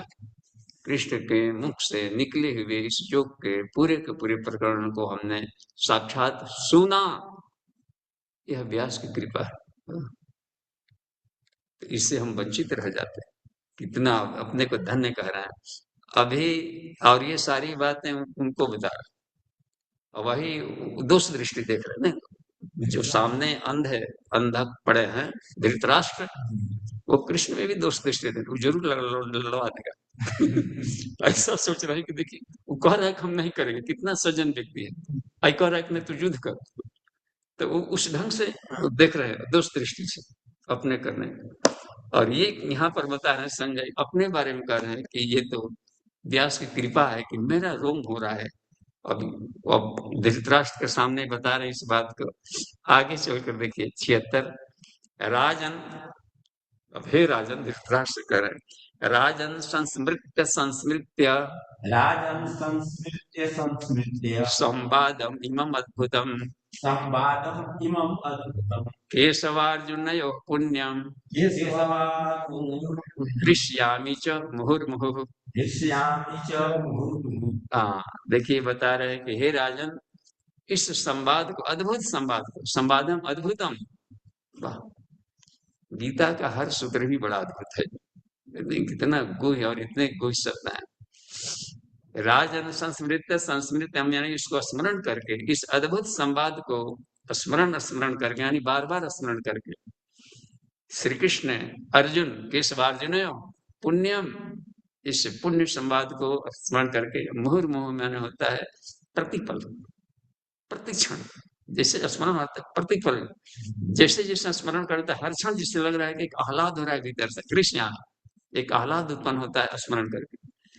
तो स्मरण में इसको कहते हैं अक्लिष्ट, यानी ऐसा स्मरण जो कि अपने भीतर के सब कुछ को, दुखों तनाव को खत्म कर दे, उसको अक्लिष्ट स्मृति कहते हैं। ऐसे हाँ, क्लिष्टा क्लिष्टा का ना कि पंच वृत्तियां, क्लिष्टा अक्लिष्टा, स्मृति उसमें आता है। कुछ वैसे भी खराब चीजों को दिमाग में नोट किए हैं, अब उसी को स्मरण कर रहे तो और खराब करते जाएगा। अच्छे दृश्यों को सेव करके रखना चाहिए, तन्मात्रा में ही किया जाता है जो कि विपत्ति में काम आ सके। तो इसको जब जब हम स्मरण कर रहे हैं तो हमारा रोम एकदम पुलकित हो रहा है, मुहुर्मुहु, वह प्रतिपल स्पंदित हो रहा है। तो ये आगे भी बढ़ाते हैं, इसमें देखिए आगे चलकर देखिए 77, तच्च संस्मृत्य संस्मृत्य तच्च संस्मृत्य संस्मृत्य रूपम अद्भुतम हरे, रूपम् अद्भुतम् हरे हरे विस्मयो में महान राजन, विस्मयो मे महाराज हृष्यामि च पुनः पुनः। हृष्यामि च पुनः पुनः। और उसका स्मरण करके, एक और भी स्मरण करके, जो देखा है तो सुना हुआ ना, सुने हुए संवाद का स्मरण करके, और जो देखा इन्होंने विराट रूप को, इन्होंने भी देखा विराट रूप को, तो उनको अद्भुत विश्व रूप दर्शन कहा कि उस हरि के अद्भुत रूप को देख करके स्मरण करके विस्मय में महान राजन अत्यंत उनका जो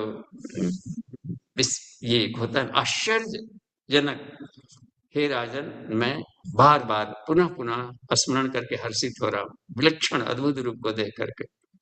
इस और आश्चर्य का मतलब है कि ऐसा भी है, बार बार हर्षित हो रहा हूं। अंतिम वाले सूत्रों को आज दोहरा लेने, और पूरे गीता का अंतिम सूत्र है यह, अंतिम 78वां, यत्र योगेश्वर कृष्णो यत्र योगेश्वरः कृष्णो यत्र पार्थो धनुर्धरः यत्र पार्थो धनुर्धरः तत्र श्रीर्विजयो भूतिर् तत्र श्रीविजयो ध्रुवा नीतिर्मतिर्मम ध्रुवा नीतिर्मतिर्मम नितिर्मतिर्मम। यत्र योगेश्वरः कृष्णो, बोलिए, यत्र योगेश्वरः कृष्ण यत्र पार्थो धनुर्धरः यत्र पार्थो धनुर्धरः तत्र श्रीर्विजयो भूतिर् तत्र श्रीविजयो ध्रुवा नीतिर्मतिर्मम ध्रुवा नीतिर्मतिर्मम। कहते कि जहाँ योगेश्वर श्री कृष्ण हो, वाह, और पार्थ की तरह धनुर्धर, अर्जुन की तरह संजय कर रहे, धृतराष्ट्र सब वो तो चिंतित है ना कि क्या हुआ मेरे पांडवों के बीच में, कौन हारेगा कौन जीतेगा। इसमें संशय है कि जहां श्री कृष्ण हो और अर्जुन जैसा वहां पर धनुर्धर गांडी चलाने वाला मिल गया, वहां पर हे राजन श्री वही है, वहीं पर धन संपदा सब जगह से जाएगी, सब आपके सब हर जगह उसके चरणों के पीछे दौड़ती है सब। विजय भी वही है, वहीं पर विजय भी होगा, श्री विजय, और भूतेर सारी समृद्धियां उनके चरणों के पीछे जाएगी। और ध्रुव नीति उसके पास अटल नीति है। अटल नीति का मतलब होता है कि विशुद्ध रूप से ईश्वरीय नीति उसका चलेगा। और ऐसा है, ऐसा मेरा मत, ऐसा मेरा मानना है कि वहीं पर। अब उनको तो खैर अच्छा नहीं लगेगा, क्योंकि अब तो, क्योंकि जहां पर और भी देखिए, जहां पर शंकराचार्य जैसे गुरु मिल जाते और उनके शिष्यों में से सानंद जैसे मिल जाए, धन्य हो गए, कमाल। यहाँ पर गुरु तो है, उनके शिष्य मिल गए। जहाँ समर्थ गुरु रामदास जैसे गुरु मिल जाए और शिवाजी की तरह मिल जाए, तो यहाँ पर अर्जुन शिवाजी की तरह, वहां तक कहना ही नहीं है कि विजय ना, कमाल। रामकृष्ण परमहंस जैसे जहां पर मिल जाए मार्गदर्शक, और विवेकानंद जैसे मिल जाए शिष्य, तो गुरु शिष्य धन्य होता है। तो वही है, प्रज्ञा अवतार के प्रखर प्रज्ञा पुत्र मिल जाए तो धन्य होता है। हर जगह चलता है, अच्छे गुरु अच्छे शिष्य की जोड़ी। जिस कॉलेज के शिक्षक अच्छे मिल जाए और छात्र भी उतना ही अनुशासित मिल जाए, ऐसे ही कहा जाएगा हर जगह। राजा जहां पर अच्छा हो, प्रजा भी यदि राष्ट्र हित में काम करने वाली हो तो धन्य हो जाता है राष्ट्र। ये हर जगह इसका गणित दोनों का मार्गदर्शक सत्ता, और यहाँ पर ये बात बनती है। ठीक है, तो यहाँ पर विराम दिया जाए और अंतिम वाले सूत्र को यहाँ पर देखिए क्या लिखते हैं, अंतिम वाक्य, ओम तत्सद इति, बोलिए, ओम तत्सद श्रीमद् भगवद गीतासु श्रीमद्भगवद्गीतासु उपनिषत्सु उपनिषत्सु ब्रह्म विद्यायां ब्रह्म विद्यायां योग शास्त्रे योग शास्त्रे श्री कृष्णार्जुन संवादे श्री कृष्ण अर्जुन संवादे मोक्ष संन्यास योगो नाम मोक्ष संन्यास योगो नाम अष्टादशोऽध्यायः अष्टादशोऽध्याय। हरि ओम तत्सत, हरि ओम तत्सत, हरि ओम तत्सत। यहाँ पर ये समाप्त संपन्न होता है गीता का। प्रश्नोत्तरी में समय है, 21 मिनट का हम लोग प्रश्नोत्तरी कर लें, और इसके बाद अब अगली कक्षाएं सब हो गई अनुभव शेयर कर, 6 महीना के बीच में। देखिए, अनुभव शेयर हम में से हर व्यक्ति करनी कक्षा में, और मैंडेटरी है वो, ताकि उसमें देखा जाए कि कहाँ पर क्या घाटा क्या फायदा। और अनुभव ऐसा नहीं कि हम पिछले सत्र में किए थे, हर दिन नया अनुभव लेना है। हर दिन स्वाध्याय करेंगे, उसी वाक्य को पढ़ेंगे तो कुछ नया अर्थ आता है, उसको हमने नोट कर लेना चाहिए डायरेक्ट। ये अपने जीवन में नहीं है, कोई भी व्यक्ति कहीं भी पढ़ रहा हो, बार बार पढ़ेंगे तो हर बार में एक नया अर्थ आता है जो कल तक नहीं था, वही अनुभव हो गया हमें। तो उस अनुभव से हमें विश्व को लाभान्वित करनी चाहिए, जो कि शोध कार्य में आगे बढ़ रहे हैं। ठीक है, प्रश्नोत्तरी में देखिए अमन जी। पिताजी इसमें आया है कि करिष्य वचनम तव अर्जुन कहते हैं कि हम अब जो कहेंगे वो करेंगे। तो फिर तो ज्ञान के द्वारा किए, ज्ञान को समझ में आ गया, यथार्थ ज्ञान आ गई, तभी समर्पण कर दिए। फिर समर्पण के बाद भी माने नहीं, जहाँ हाँ तक देखिए, दो तरीके की होती है। एक तो होता है कॉन्शियस माइंड, तो कॉन्शियस माइंड से कहा कि करिष्य वचनम तव, जी अब का कहे। तो बीच बीच में ऐसा नहीं कि पूरा का पूरा हो गया आर पार का, तीन तीन मन की परतें हैं। अचेतन मन में कुछ एक होता है, कुछ क्षण के लिए कुहासा मिटा, लेकिन जब तक उसका जड़ बचा हुआ है तो बीच बीच में वो परेशान करेगा। अचेतन मन जब तक से अवचेतन में पूरी तरह से संस्कार समाप्त न हो जाए, इसलिए कहीं कहीं पर कि अर्जुन को मारो, विस्मितामह को तो है कि नहीं मारेंगे, रुक जाते थे। सुधर्मा भी ले जा रहा था, अभिमन्यु को मरना तो उस दिन भी रोक रहे थे, कहा कि नहीं आप चलिए आगे। तो वहां पर जहां जहां पर जो बात बन जाती है कहीं, किसका मतलब है कि अब हठीले जो कुछ संस्कार है, वो जो अपने संस्कार पड़े हैं अचेतन मन में, वो एक दिन के प्रवचन से नहीं जाता।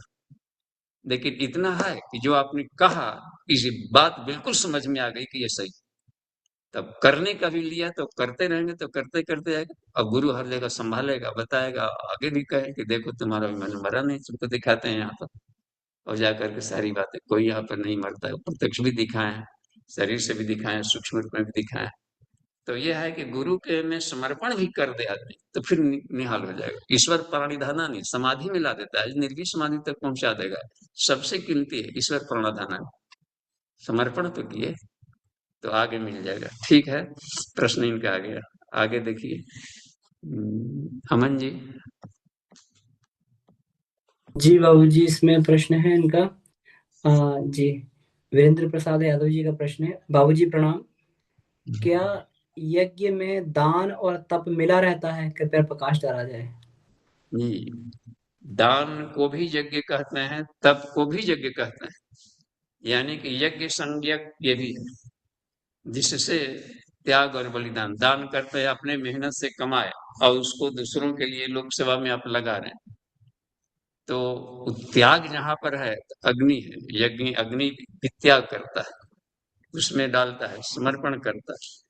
एक चम्मच देंगे, समाज ने दिया, आपने दिया एक चम्मच घी, आग ने उसको भास्प करके 500 गुना 1000 गुना करके लौटा दिया, बादलों में अमृत वर्षा के रूप में कर दिया। तो इसको यज्ञ कहा जाता है, जहां पर अपनी क्षमताओं का लोकहित में विसर्जन किया जाए, तो इसलिए वो यज्ञ संज्ञक। और तप भी यज्ञ संज्ञक है, गला डालता है। इसमें देखते हैं काले भी उल्टे कोयला डाला जाए तो लाल कर दिया, तो उसके कोयलापन को भस्म कर दिया, किसी भी तरह के उसमें हो तो गला डालता है।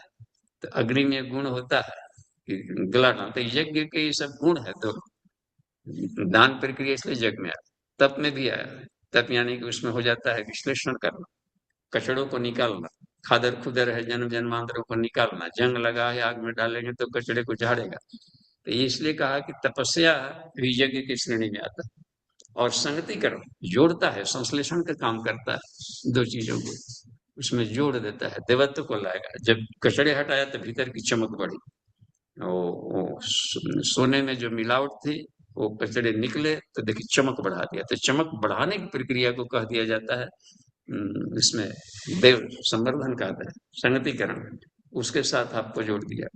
तो अन्नमय प्राणमय मनोमय इस सब के कचड़े को हटाने की प्रक्रिया होगी, जो ये किया जाता है परिशोधन, इसको तप कह देते हैं, अंतःकरण। और जो आत्मज्ञान की उपलब्धि हुई, इसको उसमें कह दिया जाता है देव पूजन। तो देव पूजन, दान, संगतिकरण तीनों आता है, उसको संगतिकरण उसमें आ गया, देवत्व के साथ संगति बन गई। ठीक है, वो यज्ञ संज्ञक है बस, दान भी।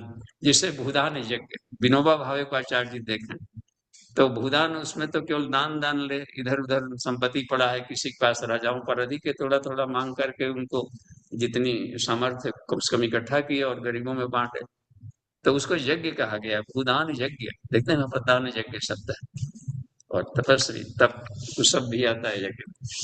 ठीक है, आगे पढ़िए। जी बाबूजी, इसमें सत्येंद्र मिश्रा जी का प्रश्न है, बाबूजी चरण स्पर्श 71 नंबर श्लोक को दोबारा समझाना है। 71 वाले श्लोक को खोलिए तो हम भी देख लेते हैं अपने टाइप में क्या है 71 में। देखिए 71 वाला श्लोक ये है, 71, 76 ये आ गया, 72, 71 ये आ गया। 71 में है कि श्रद्धावान अभिसूयस्य। देखिए श्रद्धावान अनसूय। अपना ये हटाइए, देखिए किनका आवाज आ रहा है बैकग्राउंड से। हाँ सत्यन जी अपना बैकग्राउंड पर। जो श्रद्धावान है, श्रद्धावान ईश्वर के प्रति अटूट श्रद्धा, गुरु के प्रति अटूट श्रद्धा। मन लायक बात कहे तो ठीक, मन लायक बात नहीं कहे तो अटपटा गए, तो ये अटूट श्रद्धा नहीं गई। किसी भी कीमत पर श्रद्धा न टूटे। इतना गुरुदेव ने हमको परीक्षण लिया, इतना परीक्षण लिया, उठा पटा के पाल रगड़ करके, ये करके, बर्बाद करके, लुटा करके, डांट करके, फूल माला पर हर तरीके से पटाखे से। अब सामान खरीदते हैं तो पटाख के ठोक ठाक कर देखते हैं, उसमें फट गए तो फिर नहीं लेगा, बच गए तो उसका कीमत है। तो श्रद्धा बढ़ाते जाइए। थोड़ा सा हमें एक्सीडेंट दुर्घटनाएं हो जाती है तो हम बहुत खराब था पूजा पाठ करना। कोई घर में मर गया तो पूजा पाठ बंद कर देते हैं। तो ये कहा कि नहीं, क्या मंदिरों में बंद नहीं होता है, कोई मरे कोई दिए, श्मशान घाट पर भी तो पूजा ही पूजा। तो श्रद्धा इतनी है, श्रद्धावान अटूट श्रद्धा जहां पर हो तो वहां ईश्वर मिलता है, आदर्श प्रति प्रेम। और अनुसूयश्च दुष्दृष्टि न देख। कभी गुरु को आप माने हैं श्रेष्ठ, आज जिस दिन उसमें दोष देखने लगे तो आपकी जीवन लाइफ का सबसे बड़ा एक्सीडेंट है, उसकी भरपाई जल्दी नहीं होती, फिर वो श्रद्धा दोबारा नहीं ले आ पाएगी। एक बार कहीं भी दोष देखना, गुरु को हमें वो देखना चाहिए हमें हमारे लिए क्या हो। तो उसमें है कहीं भी, अब कण-कण में ऐसे भी देखिए, कण-कण में ईश्वर है तो कहाँ भी दोष दृष्टि, तो ऐसे भी आदमी के लिए बहुत कष्ट प्रदायी होता है। तो इसे कहा जाता है अनुसूयश्च। तो वो सुन करके भी, ऐसे साधक सिर्फ सुन भी लेंगे, सत्संग में बैठेंगे तो उनका कल्याण हो जाता है, बस उच्च लोगों को जाएंगे। तो श्रद्धा से सुन करके, तो पढ़ नहीं सकते तो सत्संग में सुन सुन करके गए, सुना सुना करके पा लिए। जी ठीक है, ऐसा है। यही 2 शब्द था काम का इसमें, उच्च लोगों जी को बाबूजी। जाएगा। माधवी जी।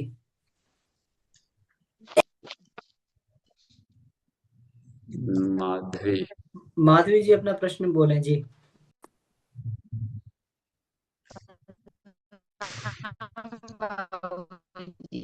आपकी आवाज कट रही है, आपका क्लियर नहीं आ रहा। आप इसको जोड़ के ना फिर पुनः इसको देखें। जी आवाज कट रही है। हाँ आवाज नहीं आ रही थी, थोड़ा सा और उसको बाद में तब। हेलो। हाँ बोलिए आप।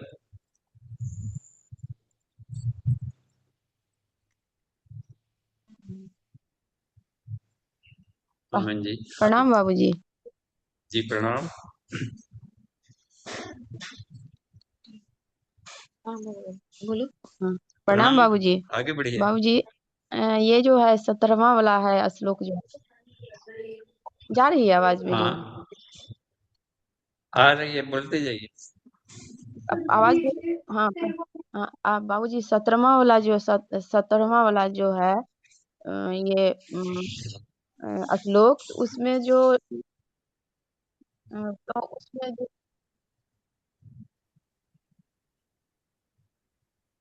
जी आवाज कट गई है बीच में। समय लग रहा है। उसमें दी अपना एक बार उसमें 17वां पुनः वाला जोड़ में लीजिए जो इसको। ये श्लोक है बाबूजी, तो उसके वो जो ज्ञान के द्वारा जो पूजित मतलब, तो ठीक है, ठीक दीदी। हाँ ये देखिए इसमें दिया, आप खाली सुनिए। ये जहाँ ज्ञान यज्ञ शब्द है, मैं पूजित होऊंगा, तो अध्ययन करेंगे, तो आपने अध्ययन किया तो अपने ढंग से जिसको ज्ञान में आपने समझा है, तो उस ज्ञान को झोंक दीजिए, इसको समझाने में जिनको जरूरत पड़ रही है, जो जिज्ञासु है। तो जो भी अपना ज्ञान है जिस तरह का, उसी ज्ञान के द्वारा, जैसे मान लें कि हम लोग तो अपने आप साइंस बैकग्राउंड वाला है, तो हम लोग साइंस के ढंग से ही किसी चीज को समझते हैं।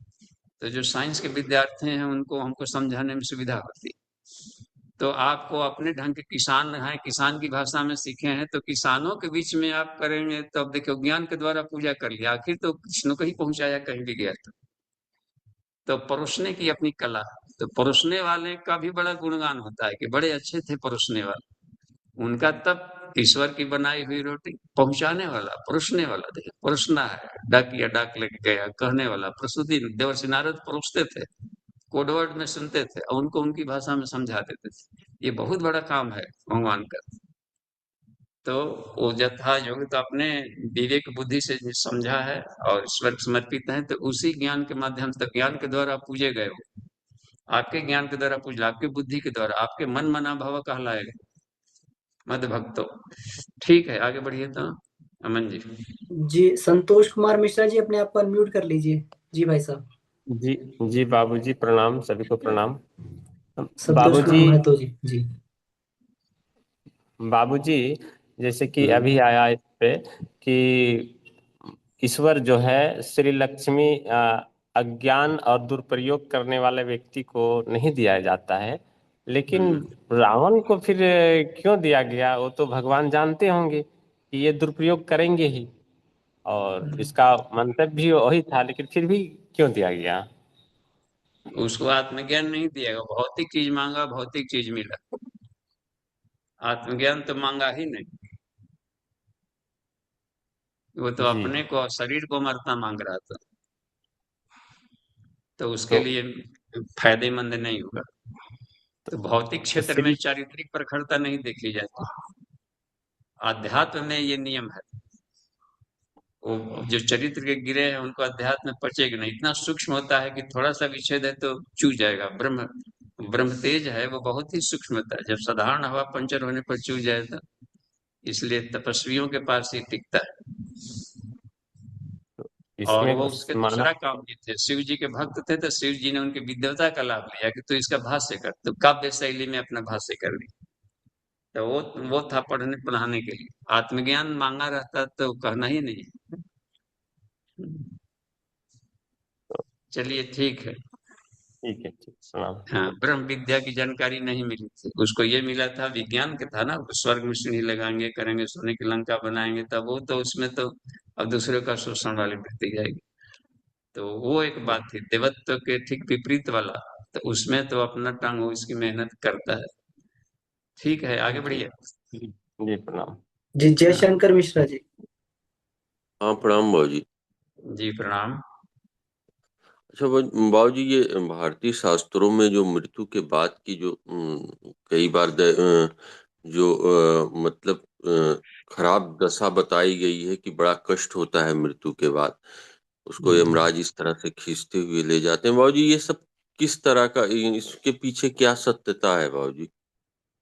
देखिए कष्ट इसलिए होता है, कोई व्यक्ति जो संसारी व्यक्ति मरता है मिश्रा जी, जी तो 1000 बिच्छुओं के डंक के बराबर कष्ट होगा, क्योंकि उसको आसक्त है, शरीर से आसक्त है, तो शरीर छूटने का कष्ट अलग ही होगा, प्राण इसमें से छूट रहा है।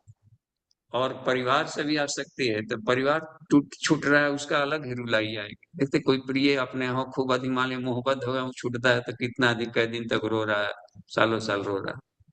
धन से लगाव रहता है तो धन भी छूटेगा तो भी रो होता है, किसी का धन लुटा गया, चोरी हो गया, तो कई दिन तक नींद नहीं आएगी, हार्ट फेल कर गया, सारा कमाई गया। तो आसक्ति ही दुख का कारण है, इसलिए 1000 बिच्छुओं का डंक होता है, मारे अपने शरीर से ही प्राण निकले।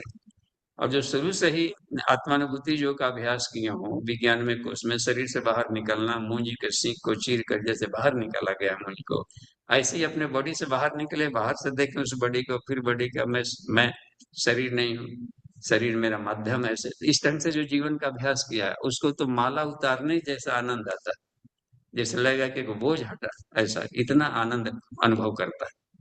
तो इसको आनंद आएगा, और उसी प्रक्रिया में सेम प्रक्रिया में उसको कष्ट होगा, तो सिर्फ वो आसक्ति का कष्ट है। इसी को यम कहा जाता है, यमराज घसीट रहा है कि इसको तो छोड़ना ही छोड़ना है, शरीर जर्जर हो गया तो उसमें तो निकालना ही निकालना है। तो यम मृत्यु क्या नियंत्रण करने वाली जो प्रकृति की शक्ति, इसको यम कहते हैं। ब्रह्म का एक नाम है यम, जो मृत्यु का नियंत्रण है, परिवर्तन, अल्टरेशन की प्रक्रिया में। और बाबूजी जो एक्सीडेंटल डेथ होती है, एक्सीडेंटल डेथ का मतलब जैसे आजकल जो कार्डियो रेस्ट की घटनाएं होती हैं, एकाएक हार्ट बैठ गया बाबूजी, तो ये इसको एक्सीडेंटल डेथ कहेंगे कि बाबूजी ये नॉर्मल, जैसे ओल्ड एज में अगर किसी व्यक्ति का कार्डियो रेस्ट हो गया तो ये एक्सीडेंटल डेथ है कि ये बाबूजी नॉर्मल डेथ है? देखिए, यहाँ पर एक्सीडेंटल कुछ भी नहीं, सब एक गणितीय फार्मूला से चल रहा है। तो जिन नियमों से, जिन कंडीशन में हार्ट को प्रिजर्व करके रखा जा सकता था, उस नियमों का पालन नहीं किया वो। हृदय की आयु 200 वर्ष लिखते हैं गुरुदेव उसमें वांग्मय नंबर 15 में, कि हार्ट की उम्र है 200 वर्ष, और 200 वर्ष उम्र है, और इसका हम लोग, आप देखिए कितना जल्दी 200 वर्ष लगातार पंप करे, इस तरीके से वो तत्वों से बनाया ही गया है कि लगातार पंप करे तो 200 वर्ष के बाद ही उसमें कुछ रिपेयरिंग की जरूरत पड़ेगी। हम लोग कितना, और गुर्दे की आयु 250 वर्ष लिखते हैं, चमड़े की आयु 1000 वर्ष, और फेफड़े की आयु 1500 वर्ष। ऐसी गारंटी नहीं दी 100 वर्ष का। तो जीवन सर्वदा शतम का जब आदेश है व्यक्ति, यानी कि टिल डेथ बढ़िया से चलना चाहिए। इसका मतलब है कि हैबिटेट गलत रखा गया होगा, दिमाग में निगेटिव थॉट वगैरह चलता होगा, तो हार्ट को उसमें भेगस नर्व को डिस्टर्ब कर देता है उसको आदमी, तो अपने ही क्रियाकलाप की रिएक्शन है, तो उसको हम अकाल कैसे कहेंगे? वो समझ में नहीं आता है उम्र का। अकाल, अकाल यहाँ पर क्या है? हर जगह ईश्वर है, काल ही काल है। तो कम उम्र में मर गया तो आदमी अकाल कह देता है, इस तरीके से। जी ठीक है, जी धन्यवाद। बादशाह राजपूत जी। जी प्रणाम। बाबूजी प्रणाम, सभी जी छात्रों को प्रणाम। प्रणाम। बाबूजी हाँ। जिज्ञासा मेरी अभी, आपने श्रद्धा की अग्नि से पदार्थ अपना स्वभाव बदल देता है, तो बाबूजी एक बार फिर से दोबारा से। हाँ, इसमें ऐसा लिखते हैं, इसके साइंस को बता रहे हैं गुरुदेव इसमें, कि जो हार्ड एकदम, जो इसको कंडेंसेशन है, जितना हाईली कंडेंस्ड पार्टिकल में आता है तो एटम बनता है। तो आप समझिए कितना इसको कहा गया है कि संयुग्मन, उसको इकट्ठा कर लेना, कंप्रेस किया गया होगा उसके तरफ से, फिर वही लिबरल होता है, हीट पाता है तो बाहर निकलता है, उसके एनर्जी निकलती है, कुंडलिनी गुप्त ताप लेटेंट हीट उसमें निकालेगा। तो ये जो बता दिया है कंडेंसेशन है इसमें पदार्थ का, तो इसको पिघलाने के लिए समझिए कितना, एटम को ब्लास्ट करने में कितना शक्ति लगाना पड़ता है। तो श्रद्धा की अग्नि इतनी इतनी हाई होती है उसमें फ्रिक्वेंसी वाली, कि श्रद्धा की अग्नि हर चीज को गला डालती है, तो पदार्थों के विश्वरूप को चेंज कर डाले। उससे कम श्रद्धा में वो नहीं पिघलता है, समझिए कितनी है। तो जो श्रद्धा सही होता, तो इसलिए उसको श्रद्धा की अग्नि, श्रद्धा अग्नि से मिलते, श्रद्धा की अग्नि से आत्मा प्रदीप्त होती है, आत्मा परमात्मा का मिलन रहता है श्रद्धा के द्वारा, ईश्वर प्राणी धाना। तो श्रद्धा तत्व देने प्राणात श्रद्धा, प्रेम, प्रेम से प्रकट है, श्रद्धा माने अटूट प्रेम, वो भी अच्छाई के प्रति।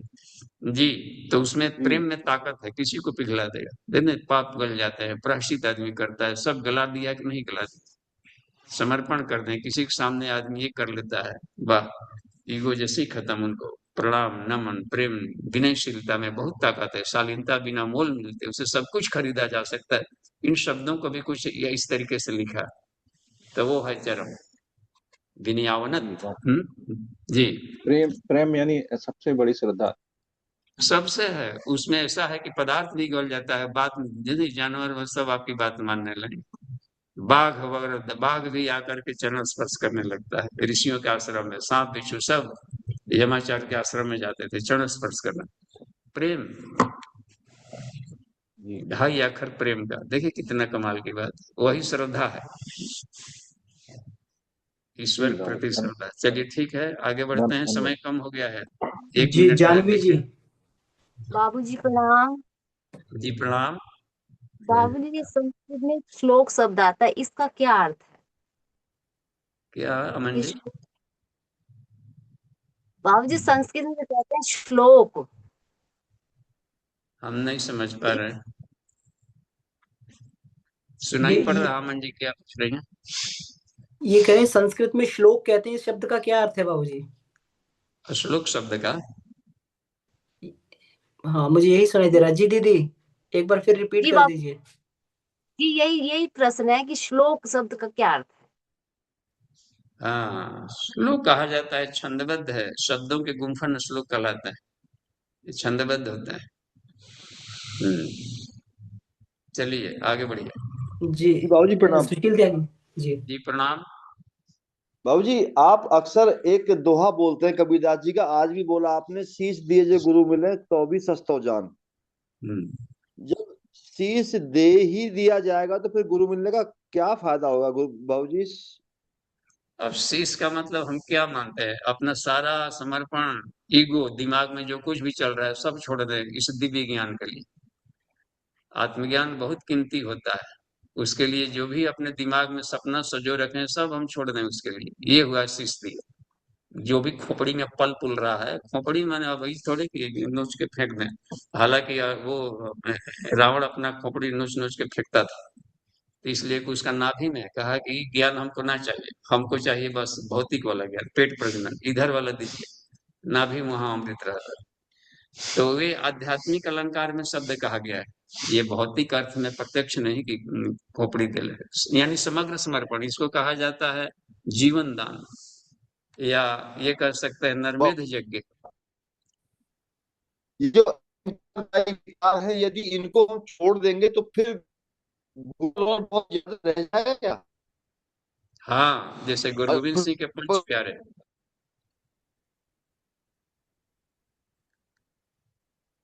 तो समग्र समर्पण तो शीश का है। आवाज कट रही है, नेटवर्किंग काम नहीं कर रहा आपका, बाद में मिलेंगे, समय हो गया है। एक और देख लीजिए, इनका डॉक्टर सुरेंद्र पटेल जी क्या लिखते हैं।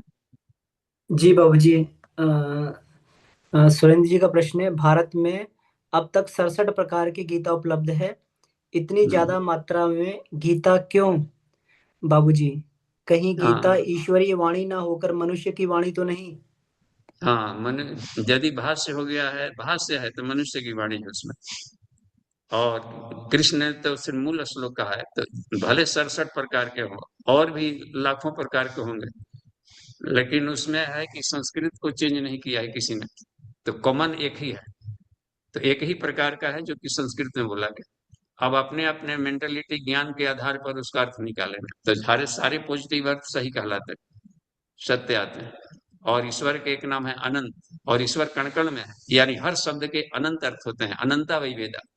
तो 67 लिख दिया गया, तो 68वां आपको लिखना है, आप अपनी भाषा में समझिए, जीवन को सुधारने पॉजिटिव वे में उसका यूज करिए, तो एक नई नई शैली मिलेगी, तो भी पीएचडी मिलेगा।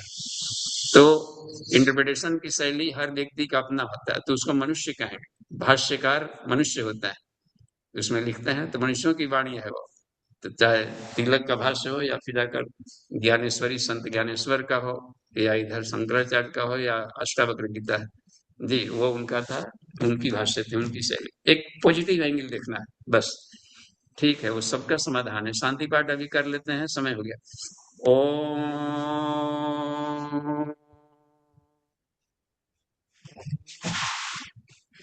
शांति शांति शांति। समाप्ति। प्रणाम।